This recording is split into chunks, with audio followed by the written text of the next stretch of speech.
Жіптің ұзындығы L 60 сантиметрлік математикалық маятник берілген.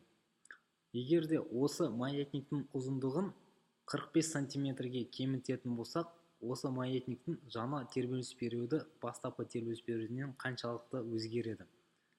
Енді математикалық маятниктің периодының формуласы, мысалы, мынау маятникке Т1 болатын болса, оның формуласы 2P ұзындығы бөлінген гравитацияға байланысты.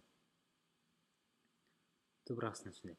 Егер де жаңа тербеліс ол жаңа ұзындыққа байланысты болса, L-45 бөлінген гравитацияның күші ол жаңа тербелісті береді.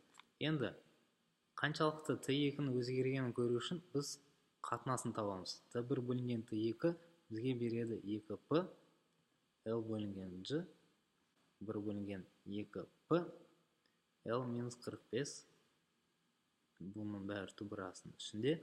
Енді 2P 2P мен қысқарса, түбір астың ішінде G мен қысқаратын болса, бізде есеп Т1 бөлінген Т2, L бөлінген L-45 түбір астың ішінде береді.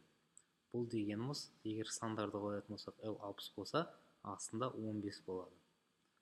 Бұл бізде 60 бөлінген 4, ол түбір асты 4, 2-ні береді.